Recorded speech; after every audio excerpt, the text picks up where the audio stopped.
by accommodating all people who called India their home.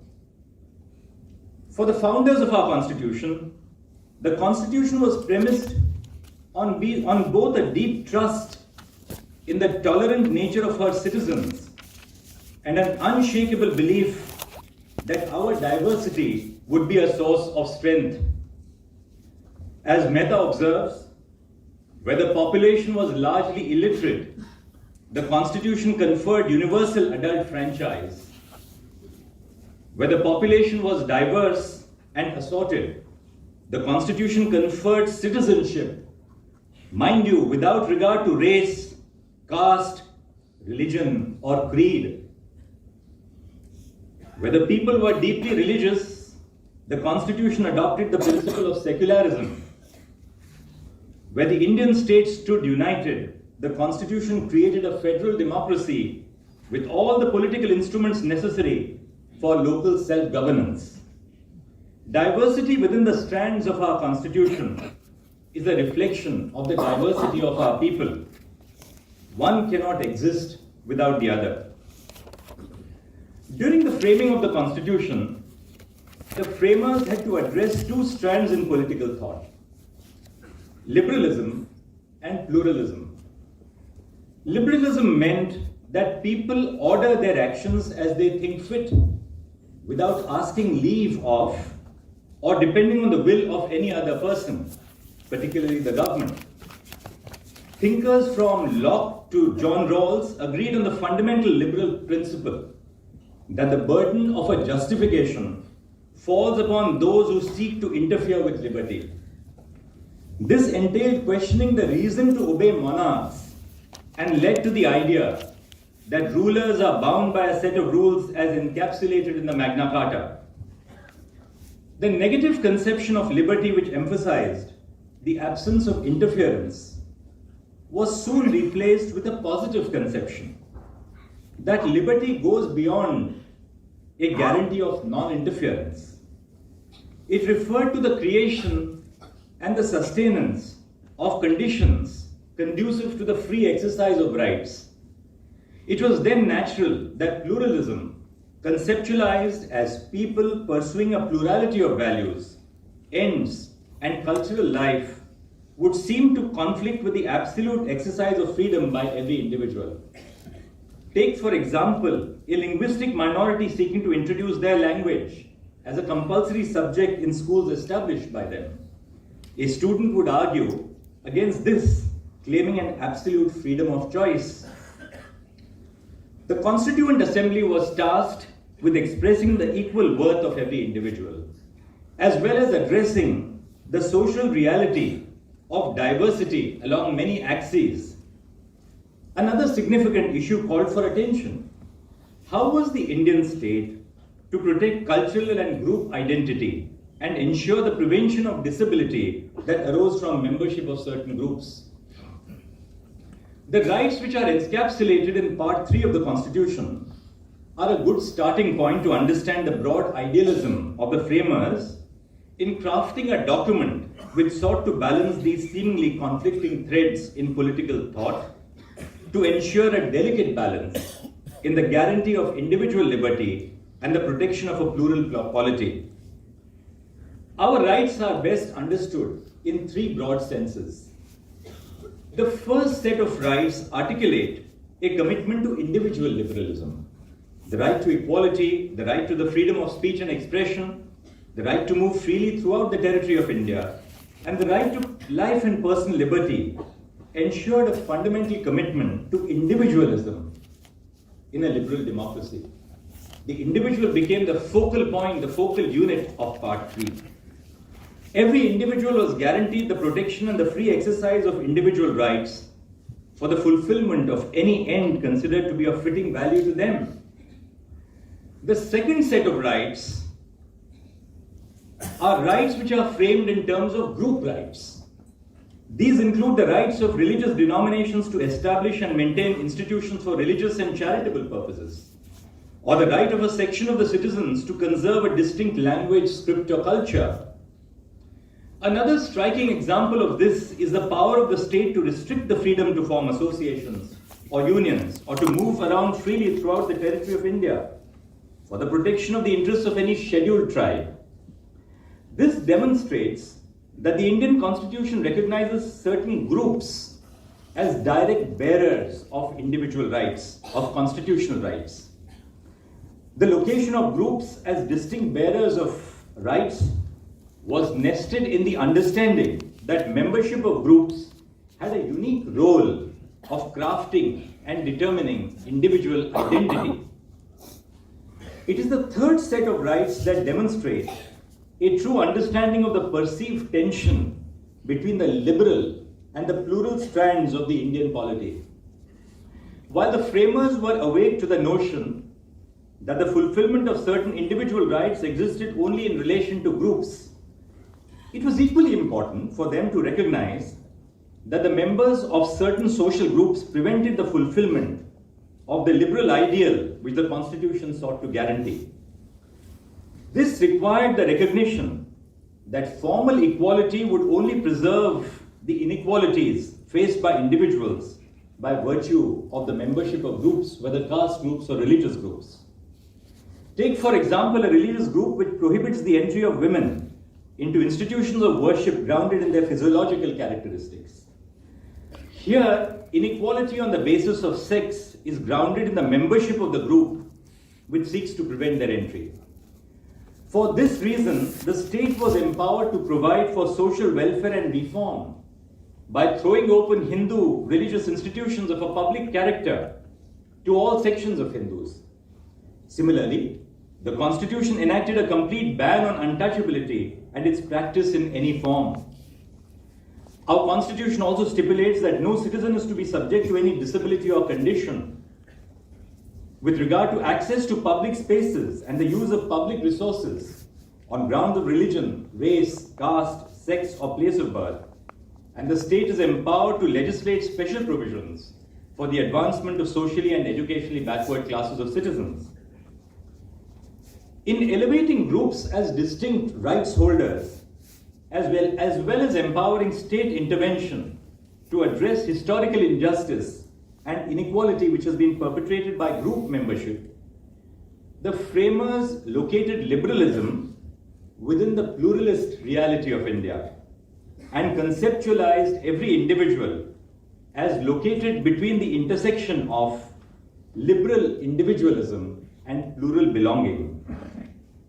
In the framing of the Indian Constitution, individual identity was constructed to maintain a delicate balance between the commitment to liberal notions of individualism as well as a pluralist conception which formed and shaped individual identity. While its framing demonstrated a remarkable commitment to liberal individualism, it did not ignore, but on the contrary incorporated the force of a pluralist society in constituting individual identity.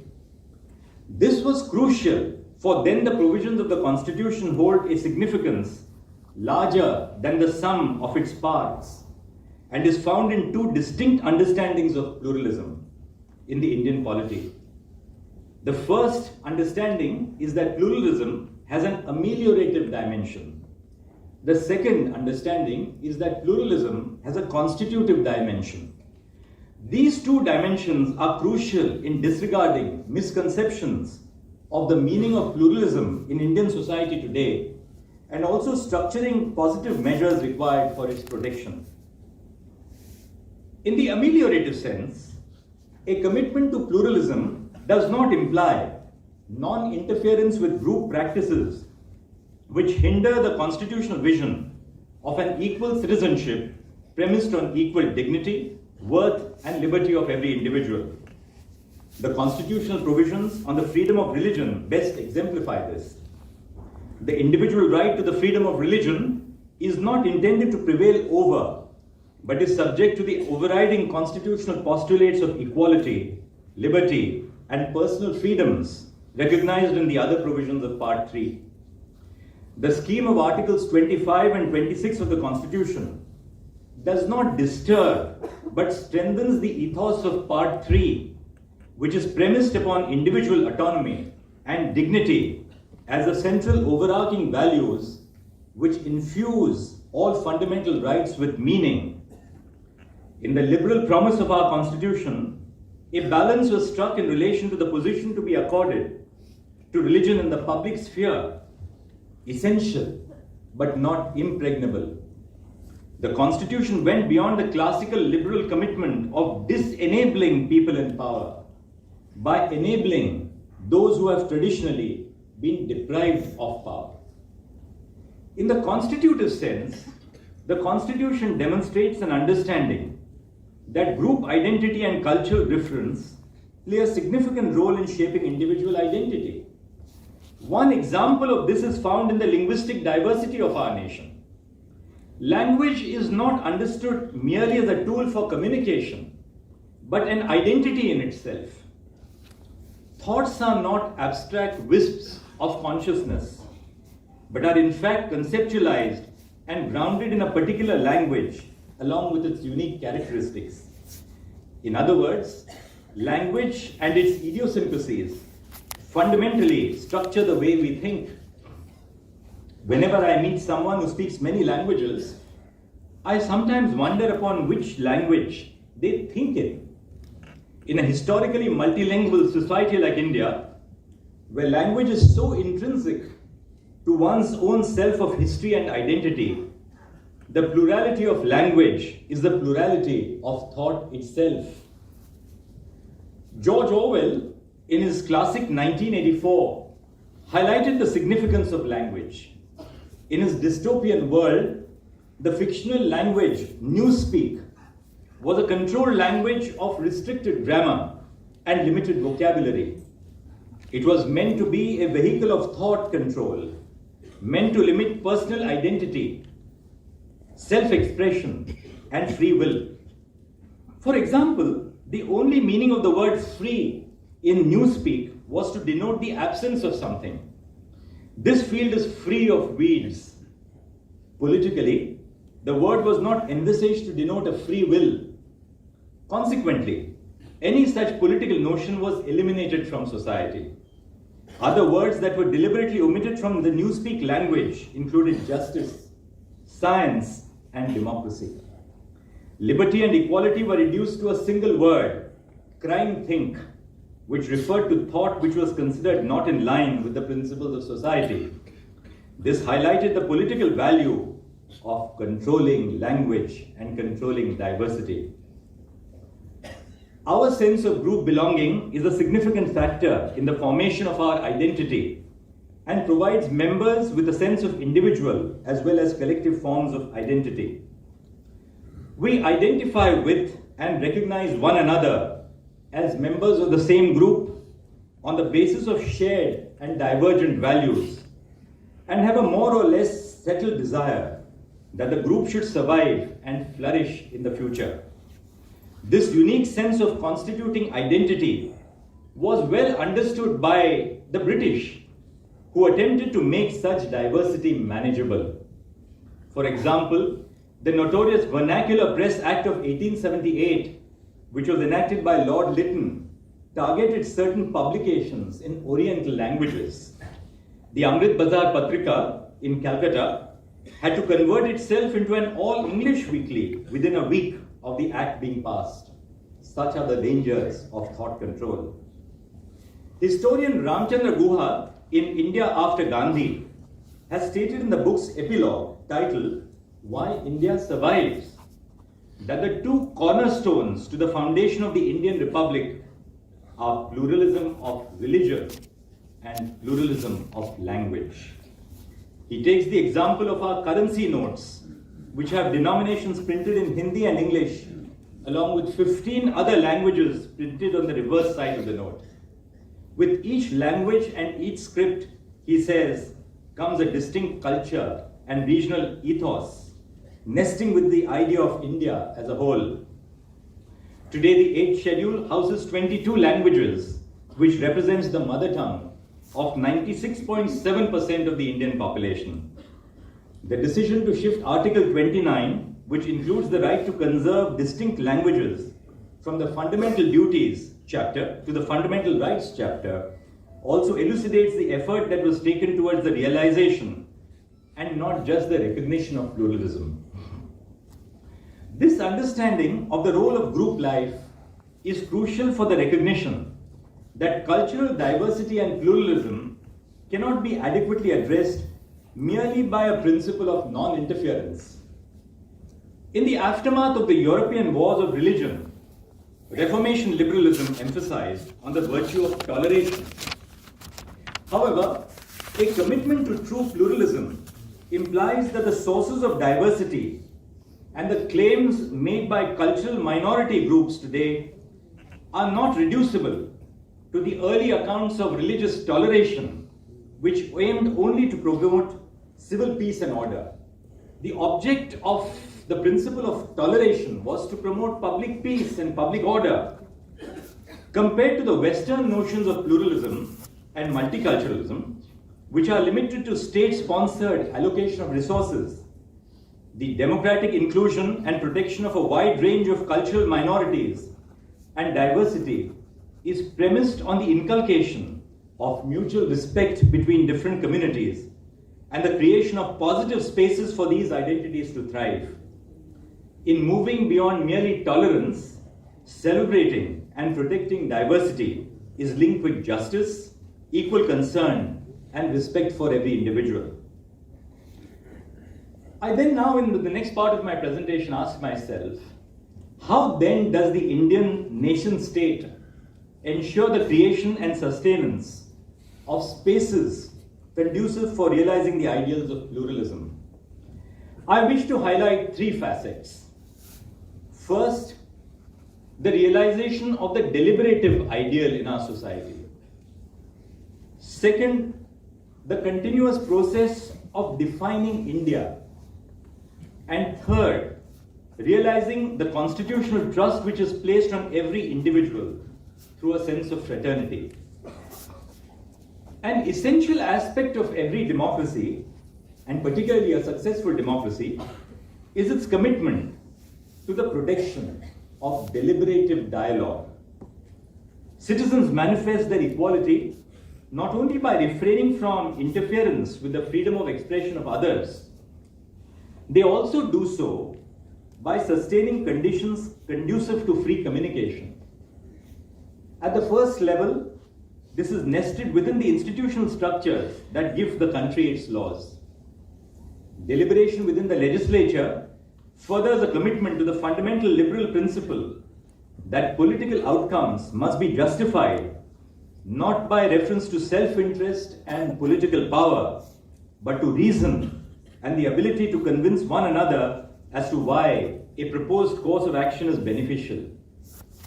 Beyond the rights-based procedures and goal-based outcomes of our Constitution is a commitment to deliberation that incorporates the diverse views of all stakeholders concerned, including those who do not support a proposed law.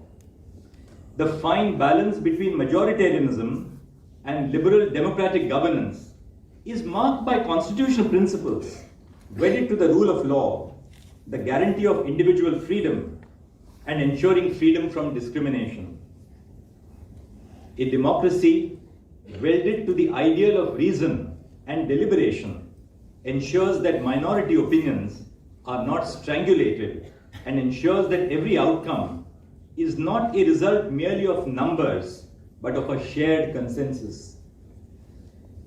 Where on the one hand, deliberation and consideration within institutional spaces underlines a commitment to liberalism and pluralism, deliberation by individuals in public spaces, on the other hand, is of equal, if not more importance.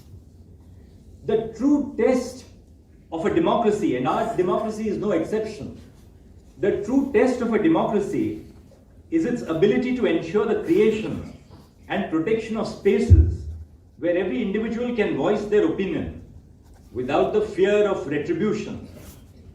Inherent in the liberal promise of the Constitution is a commitment to a plurality of opinions. However, the litmus test of any claim of commitment to deliberation is assessed by the response of two key actors, the state and other individuals. If you wish to deliberate, You must be willing to hear all sides to the story. That's part of our gospel doctrine in courts.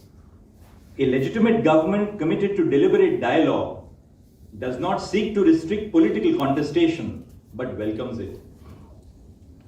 As early as the 19th century, Raja Ram Mohan Roy protested against the curtailing of the press and argued that a state must be responsive to individuals and make available to them the means by which they may safely communicate their views. This claim is of equal relevance today. The commitment to civil liberty flows directly from the manner in which the state treats dissent. A state committed to the rule of law ensures that the state apparatus is not employed to curb legitimate and peaceful protest, but to create spaces conducive to deliberation. Within the bounds of law, liberal democracies ensure that their citizens enjoy the right to express their views in every conceivable manner, including the right to protest and express dissent against prevailing laws. The blanket labeling of dissent as anti-national or anti-democratic strikes at the heart of our commitment to the protection of constitutional values and the promotion of a deliberative democracy. Protecting dissent is but a reminder that while democratically elected governments offer us a legitimate tool for development and social coordination, they can never claim a monopoly over the values and identities that define our plural society.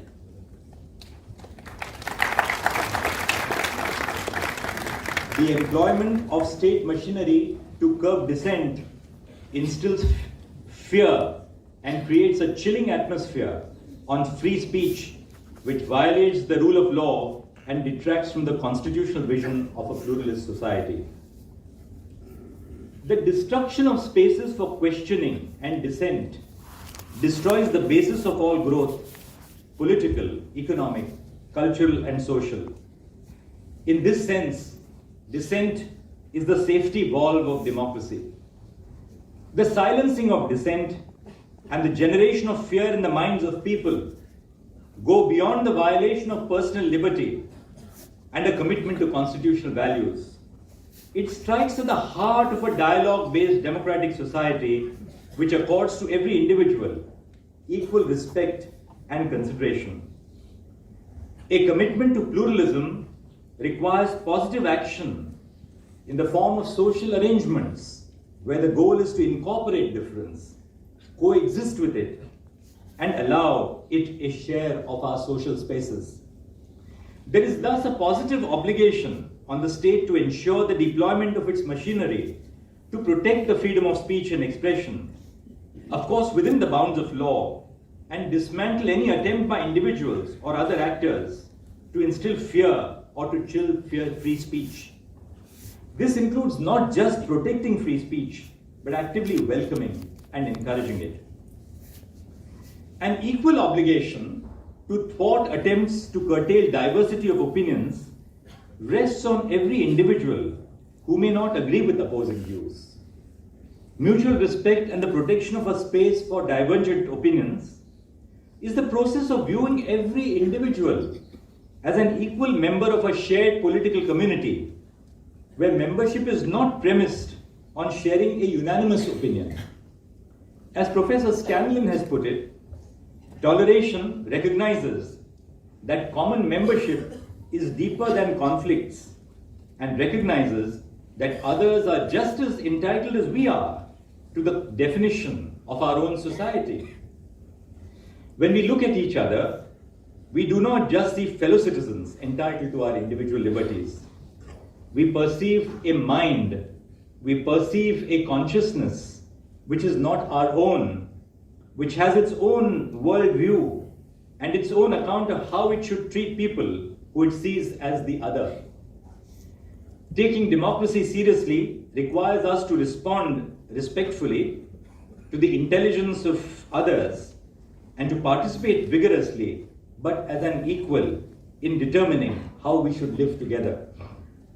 Democracy then is judged not just by the institutions that formally exist, but by the extent to which different voices from diverse sections of the people can actually be heard, respected, and accounted for. The great threat to pluralism is the suppression of difference and the silencing of popular and unpopular voices offering alternate or opposing views. Suppression of intellect is the suppression of the conscience of the nation. This brings me to the second threat to pluralism. The second threat to pluralism across the world is the belief that homogenization presupposes the unity of the nation.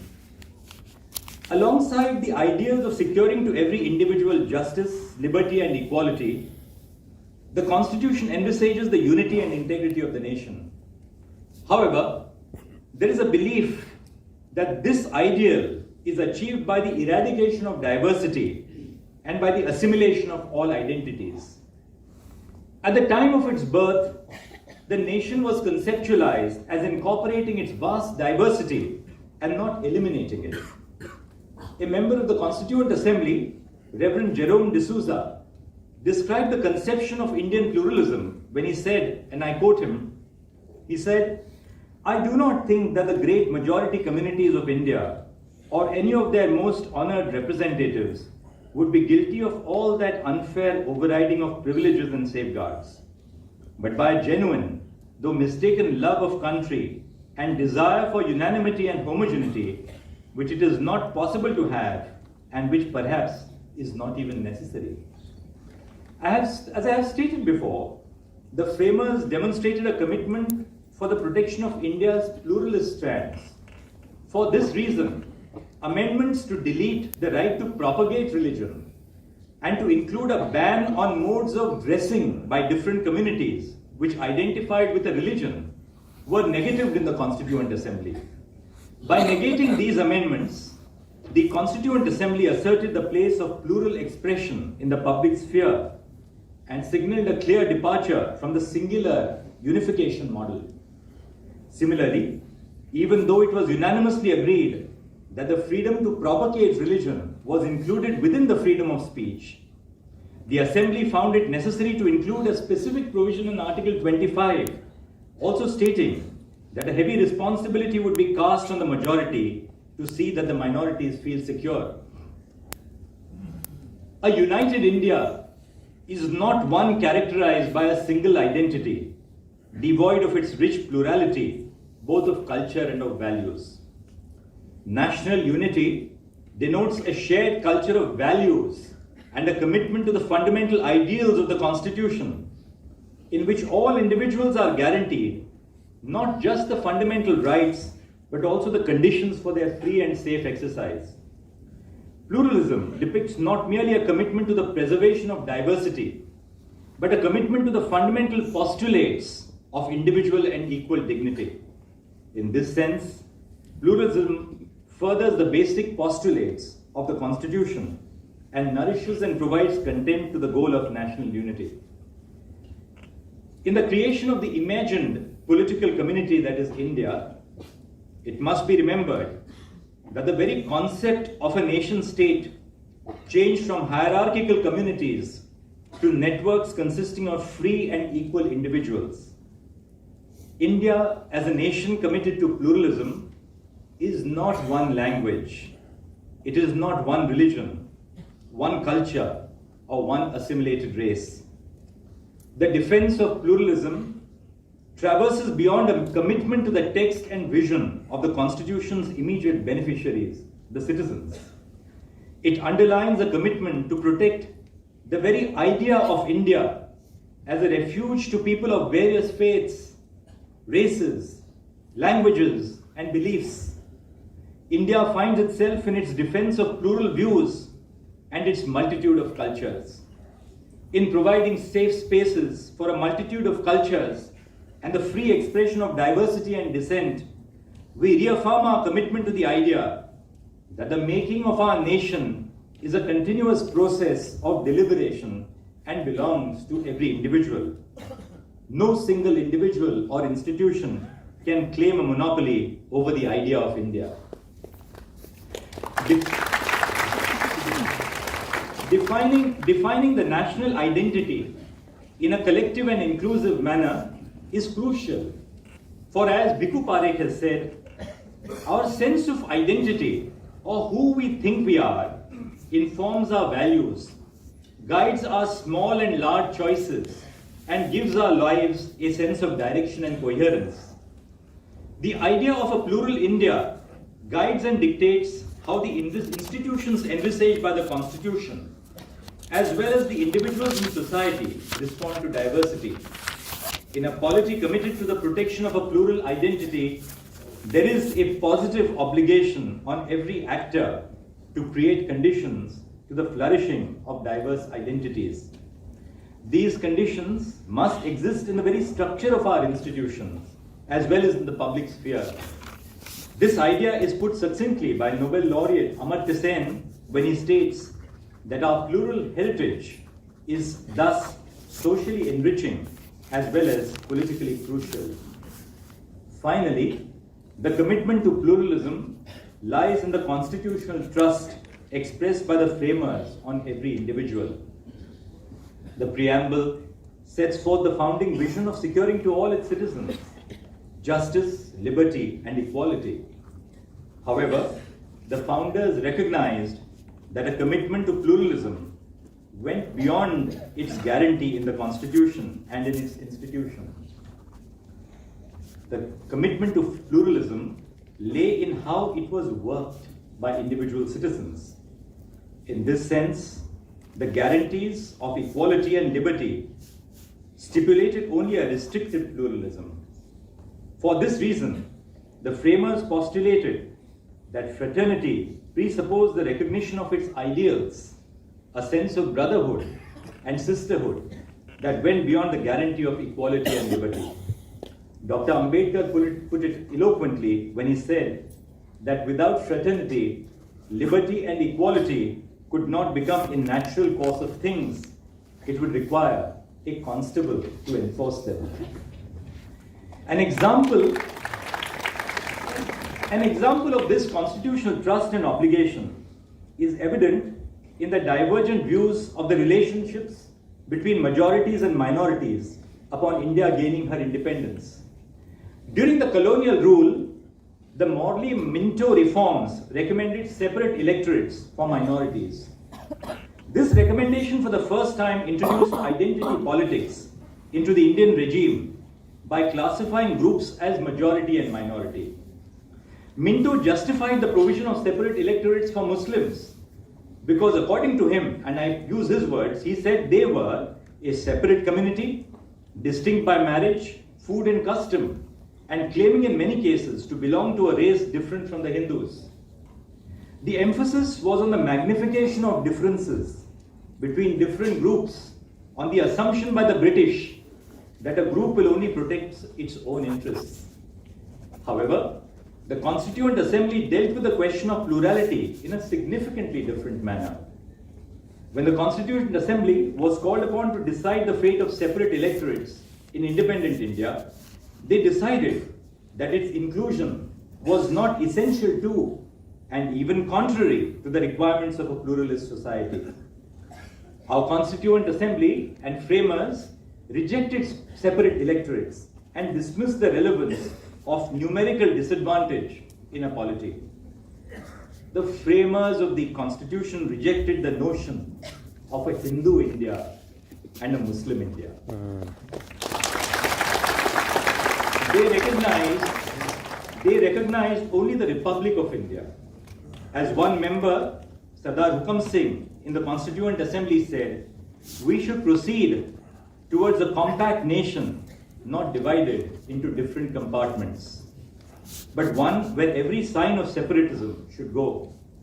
As another member, Tajamul Hussain said, there will be no divisions amongst Indians.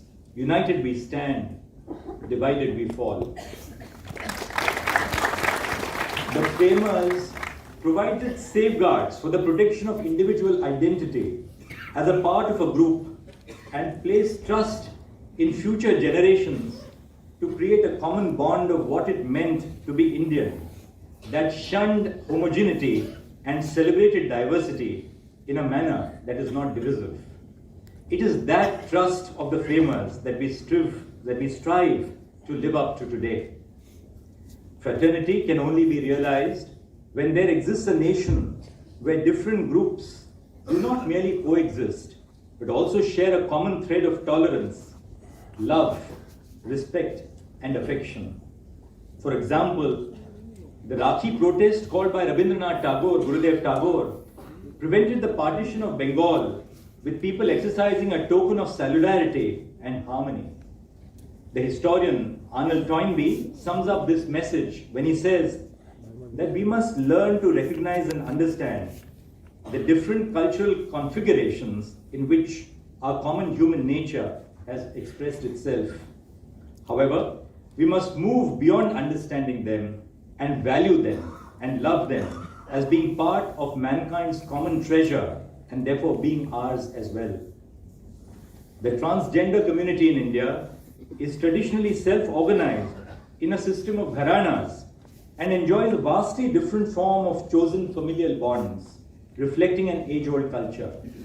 However, their lifestyle and culture has been treated as an aberration and has faced systemic stigmatization. As a result, these communities are pushed to the fringes of society, which affects their access to opportunity despite having received legal protection by the courts. On the ground, these communities still suffer greatly.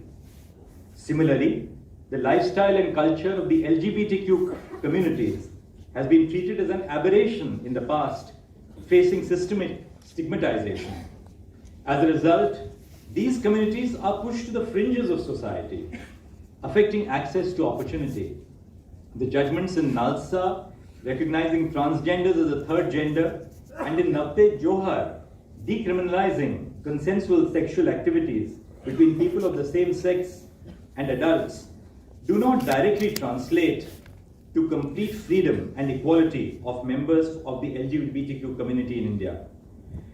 There is, in other words, ladies and gentlemen, much to be done in the project of fully integrating these communities in Indian society, the least of which is recognizing their entitlements to all civil rights. The Constitution, in its reformative spirit, made major efforts to ameliorate the effects of the historic injustices founded in caste discrimination by making provisions for affirmative action, with the ultimate goal of giving meaning to the Constitution's provisions for substantive equality. As one member of the Constituent Assembly said, if any kind of appeal to individual liberty and freedom is construed to mean an appeal to the continuation of existing inequalities, then you become static, unprogressive. Selection of socially and educationally backward classes for the purpose of affirmative action has been a continuing process and has increased representation to these classes in our society.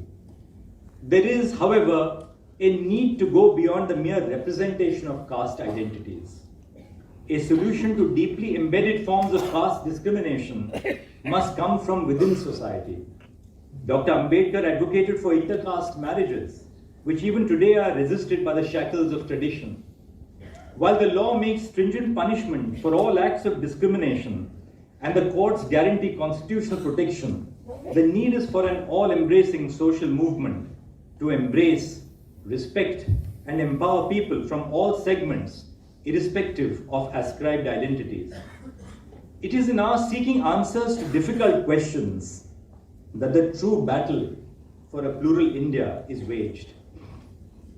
Cultural values and political pluralism serve as a moniker to encompass the Indian idea of pluralism, which cuts across religious, linguistic, and regional differences. India, in keeping with her immense territorial diversity, contains within her varying cultures that influence our ways of life, including food and lifestyle, non-religious beliefs and practices, which are not exclusive to any single religion or language. This shared sense of our culture is unique, for it is simultaneously distinct, but also overlapping, and lends itself to the idea of a layered Indianness, like the Matryoshka doll that I spoke of, rather than a singular characterization. This layered conception has remained guarded and preserved through Indian history. It has, over the years, represented a rejection to calls for assimilation. To put it differently, this layered Indian identity is what makes it Indian and must be central to our understanding of pluralism and efforts to foster it. We must endeavor to broaden the scope of the mainstream and bring forth voices that have often been sidelined or worse, been disapproved. The celebration of difference is not merely a step towards cultural tolerance. Going beyond tolerance, it forms the basis of equal treatment, both socially and legally, in relation to opportunities and identities within the public sphere. We must embrace a participatory form of pluralism. Rather than being a mere acknowledgement of difference, it strives earnestly towards engaging and facilitating diversity in the public sphere. What is of utmost relevance today is our ability and commitment to preserve, conserve, and build on the rich pluralist history we have inherited. Homogeneity is not the defining feature of Indianness. M.A. Kalam, a celebrated anthropologist, wrote in a piece that a visible, discernible, lively, and successful engagement with diversity is pluralism indeed. This definition calls upon us to look at each other and recognize that our differences are not our weakness.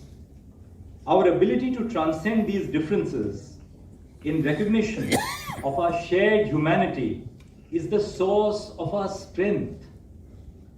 Pluralism should thrive not only because it inheres in the vision of the Constitution, but also because of its inherent value in nation building. In conclusion, may I say that today I have attempted to share with you the vision and spirit of pluralism that I believe has always defined India. India is a subcontinent of diversity unto itself. The mere mention of India evokes in every person a different idea which they associate with the nation. Anybody truly conversant with Indian history will tell you that the single defining hallmark of ancient India was its divergent, scattered, and fragmented nature. It has been for centuries a land of vibrant diversity of religion, language, and culture. Pluralism has already achieved its greatest triumph, the existence of India. The creation of a single nation out of these divergent and fragmented strands of culture in the face of colonial tyranny is a testament to the shared humanity that every Indian sees in every other Indian. The nation's continued survival shows us that our desire for a shared pursuit of happiness outweighs the differences in the color of our skins, the languages we speak, or the name that we give the Almighty. These are but the hues that make India, and taking a step back, we see how altogether they form a kaleidoscope of human compassion and love, surpassing any singular, static vision of India. And therefore, the last thought with which I leave you, pluralism is not the toleration of diversity, it is its celebration.